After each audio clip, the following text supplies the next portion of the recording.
What do you do when you're scared to trust again?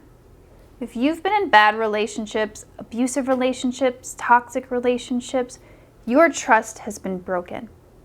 And the idea of opening up again to someone after going through something like that can feel terrifying. But it doesn't have to stay that way. You can move through that fear and open up to the right person. So today I'm going to talk about how to resolve trust issues, but I'm also going to talk about whether you really do have a trust issue or not, because sometimes there's something else going on. So first, how do you actually know if you really do have a trust issue? Because the advice that I would give someone who doesn't have a trust issue would be very different from someone who really does. Because I can't tell you how many different clients I talk to who believe that they have a trust issue, but who actually don't. They actually have something different going on. What's really going on is they are with someone who is untrustworthy, someone who lacks integrity, someone you really should not trust. And they're driving themselves crazy trying to figure out how they can trust this person, how they can heal so they can trust this person when the problem is not them. When you're with someone who's untrustworthy, you shouldn't trust them, and that is not a trust issue.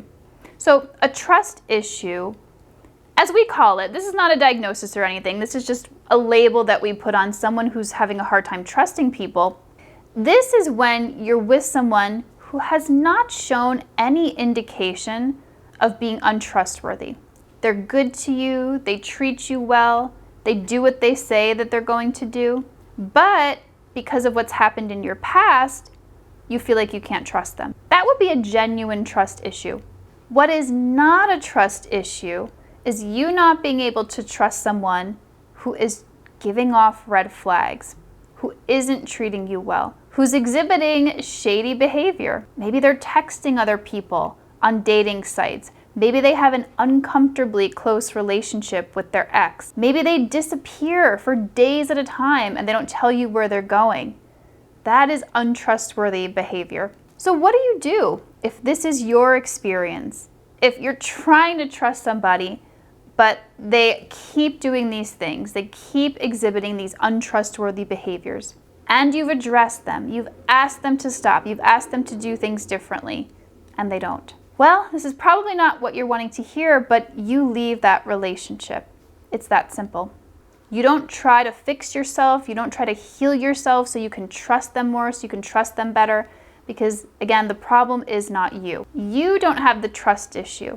The issue is you're with someone who you cannot trust, because trust is earned. If you show trustworthy behavior, then you can trust someone. You earn that trust. If you don't, if you're being a little bit shady, then you lose that trust. And it can be easy to blame yourself in these types of situations where you're having a hard time trusting someone, because often these are manipulative relationships. And when your partner doesn't want to take accountability for their actions, they can put it on you. They can blame you. They can say, you have the trust issue. You should trust me here. Why don't you trust me here? Like, for example, if you see them on a dating site after you've decided that you want to be exclusive and they're throwing it back at you. Maybe they're saying something like, why don't you trust me? What are you doing on there? You must have trust issues from your ex. This happens all the time, but don't believe that person. Don't believe what they're telling you. The issue is them, not you. You do not have a trust issue. Trying to fix yourself won't solve this problem. You don't have to learn how to trust. You have to leave. I want to make sure that this is crystal clear before I move on to the different advice if you truly do have a trust issue. So remember this, you don't have a trust issue if your partner is untrustworthy. Now, after hearing all this, and you really do think at this point that you do have a trust issue, let's talk about that. The first thing to do is to get clarity on whether this is truly a person who you can trust. Because many of you tell me that you don't trust your judgment anymore when it comes to this kind of thing, when it comes to choosing a partner. And that makes so much sense. I totally get it. When you're in it, it can be really hard to be objective. It can be really hard to actually see what's going on without outside support. So I highly recommend getting some support here. working with a mentor, working with a therapist, working with a coach. If you want, you can work with me. This is what I do for my clients in my Living Free Finding Love program. I help you navigate dating and figure out whether or not this is truly a person who you can trust.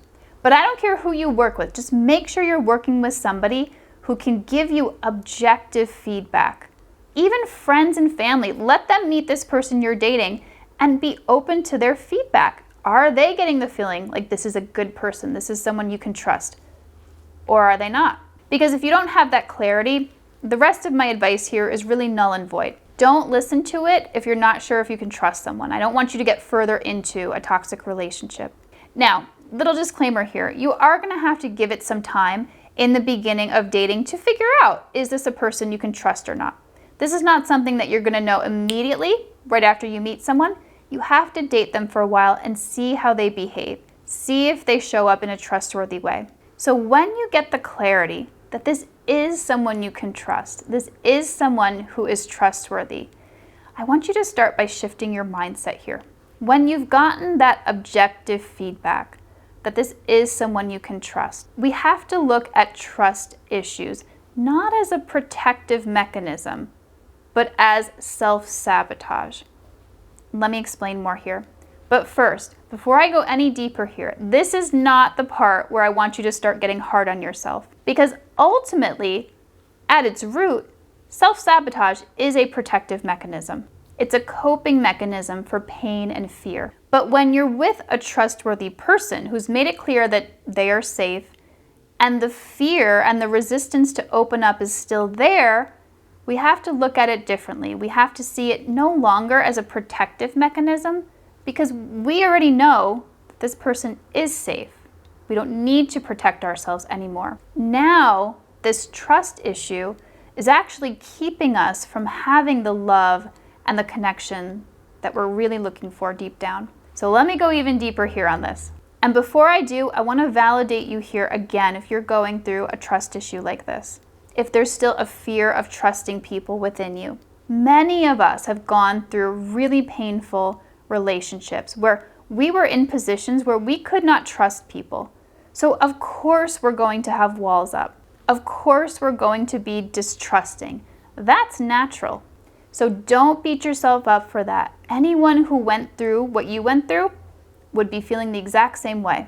So what then happens is the wounded inner child will then take that to the extreme and distrust everyone.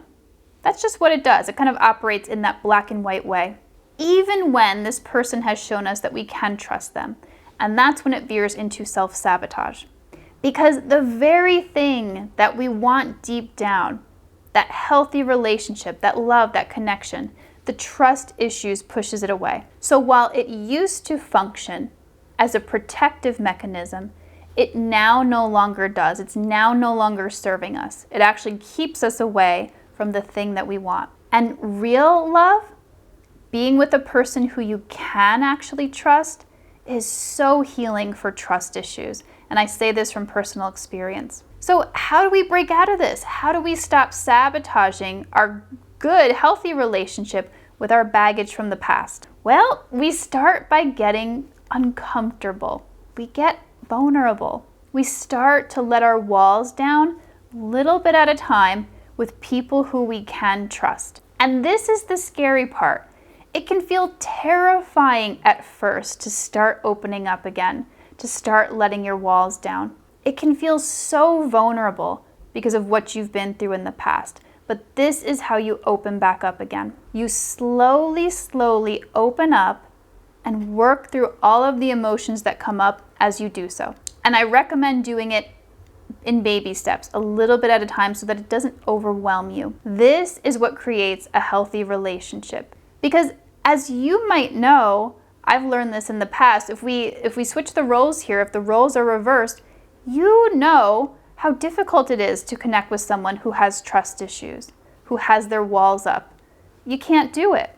I've left relationships with people who had so many trust issues. Their walls were just super thick and super high. I couldn't connect with them. It was like they had a fortress around their heart that I couldn't get through to. So when you don't work on these trust issues, when you don't take that uncomfortable step forward and start opening up, you can actually lose out on the very thing that you really want. So the next thing you can do here to work through these trust issues is to do the healing work specifically on the baggage from the past that's making it hard for you to trust people. One of the best ways that I've found to shift this is to work with the subconscious. So maybe we have a block around trust because someone hurt us in the past, or maybe someone cheated on us, maybe someone abandoned us. Whatever the case may be, there are usually subconscious issues, especially emotional energies, that are making it hard for us to open up. I use powerful subconscious methods to release these blocks that my clients are carrying around that are making it hard for them to trust again. So if you're interested in working with me, I do this in my Living Free Finding Love program. You can click on the description here. This is hugely important when it comes to finding real love because there are people out there who we can trust. But as you know, there are also people who we can't. And so what this process looks like is finding a balance between having good boundaries with people who we can't trust, keeping them away, but also allowing ourselves to let our walls down when we've found someone who we can trust, who it's safe to open up to. The last thing that I want you to remember here when it comes to trust issues is you don't need to look for a perfect person, meaning someone who always says and does the right thing, because that doesn't exist. We're not perfect either. We don't always say and do the right thing. We try, but we make mistakes. We're human. So what you want to look for is not a perfect person, but someone who can grow with you. Someone who can apologize when they do make a mistake and do it differently the next time.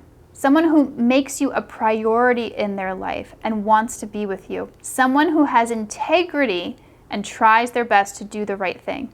That is all you need. You don't need perfection, and you don't need to demand that. If someone has those qualities I mentioned, they are likely a person who you can trust. If you've been cheated on in the past and you want to learn how to trust again, check out this video here.